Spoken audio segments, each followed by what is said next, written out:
itu sampai maksiat itu karena cari kesenangan. Misalnya baru penat itu, ingin seneng, ada orang yang macam-macam lah, ingin melihat maksiat, apa itu pornografi, apa nyabu, apa macam-macam. Itu sebetulnya agama punya konsep yang luar biasa, yaitu seharusnya seseorang itu gembira dengan ketaatan. Lalu pertanyaannya, caranya gembira gimana? Gembira itu mudah. Jadi misalnya kamu sujud sama Allah Subhanahu wa taala. Terus cara berpikir begini, ini sekaligus ijazah. Cara berpikir begini. Ya Allah, ini kata Sayyidina Ali, kafani izzan an akuna laka abdan wa kafani fakhron an takuna li rabban. Ya Allah, betapa sialnya saya andaikan saya jadi budak dari makhluk yang sama. Misalnya sampean itu seorang kiai atau rektor atau doktor atau orang terpelajar, kemudian kamu jadi budak atau hamba dari makhluk yang setara. Betapa hinanya saya. Maka kata Sayyidina Ali, ya Allah, saya ini cukup bahagia, cukup bangga karena jadi budak, jadi hamba dari zat yang super atau yang maha super. Jadi kok Allah Subhanahu wa ta'ala.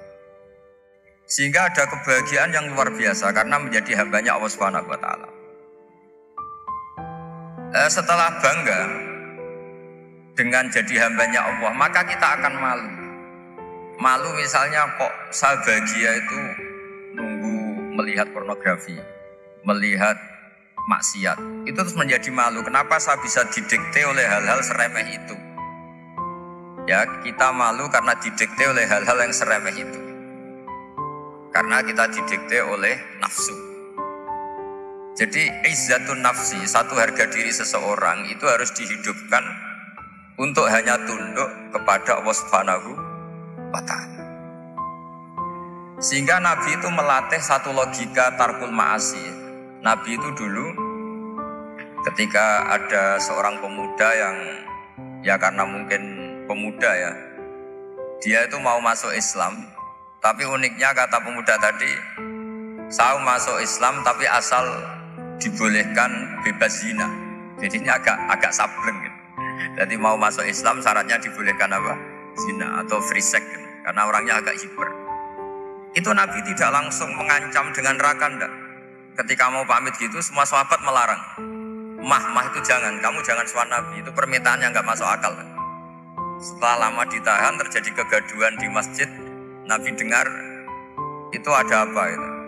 Itu ada pemuda yang mau masuk Islam tapi yasta'dzinuhu fi zina. Tapi mereka minta izin ke Nabi untuk tetap boleh zina. Kata Nabi, pemuda itu suruh masuk, suruh menghadap saya.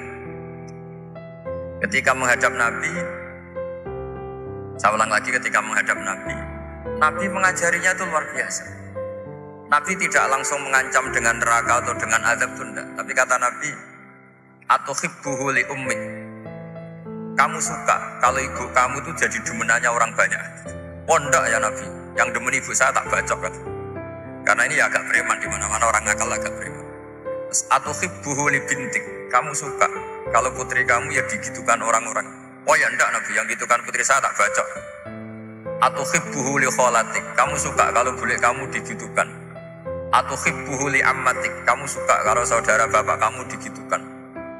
Nabi itu mengeset ya. Cara sekarang itu cuci otak mungkin. Nabi itu meluruskan otaknya anak muda itu. Betapa buruknya zina. Cara bahasa Arab ditakbih. Betapa buruknya zina. Kamu suka kalau korbannya ibu kamu, putri kamu, bude kamu, bule kamu. Sehingga orang itu matur ya hasbuka ya Rasulullah, ini sudah cukup. Saya tidak pernah melihat sesuatu seburuk zina. Jadi fa'al qawwa fi qalbihi bughda zina. Kemudian Allah meletakkan di hatinya, menanamkan benci zina.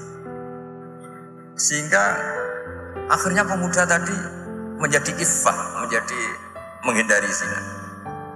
Artinya begini ya, ini mungkin yang lolos dari para kita sebagai dai, kita tidak belajar banyak tarbiyahnya Rasulullah Shallallahu Alaihi Wasallam. Jadi kalau kita benci maksiat itu jangan hanya ditakhdir, ditakutkan neraka itu enggak. Jangan hanya itu. Tapi di logika. Jadi kalau kita menghindari maksiat itu selain karena takut azab, itu ada logika. Ada rangkaian pikiran yang menjadikan kita anti satu perbuatan apa maksiat. Jadi misalnya gini ya, kira-kira ginilah kalau contoh gampang itu. Ada orang gitu ya, nyanyi dengan pakaian yang mungkin pornografi gitu. Mungkin pemuda-pemuda ingin melihat itu, tapi bisa diobati gini. Kok enak dekne mergawe kok tak bayar ya, aku kehilangan duit gitu. Meskipun dengan logika yang agak serampangan, yang penting menjadi kita ini punya harga diri untuk tidak tergantung hal-hal seperti itu. Sehingga Nabi itu cara menggambarkan tadi mulai atuhibbuhu li ummi. Kamu suka kalau ibu kamu jadi demenannya orang lain. Pemuda tadi bilang yang demen ibu saya mau saya bunuh. Ditambah lagi atuhibbuhu li bintik. Bagaimana kalau korbannya putri kamu, bule kamu, bude kamu. Sehingga terus si pemuda tadi betapa buruknya zina, betapa murahnya zina. Akhirnya pemuda tadi al-qawwa fi qalbi bughda zina. Terus kemudian pemuda tadi itu sangat membenci dengan apa? Berzina. Nah, pikiran-pikiran seperti ini harus kita tanamkan. Harus kita tanamkan supaya orang itu benci melakukan maksiat. Karena satu memang takut suhtullah, takut dibendu Allah atau dibenci Allah. Dua memang logika kita mengarahkan tidak maksiat.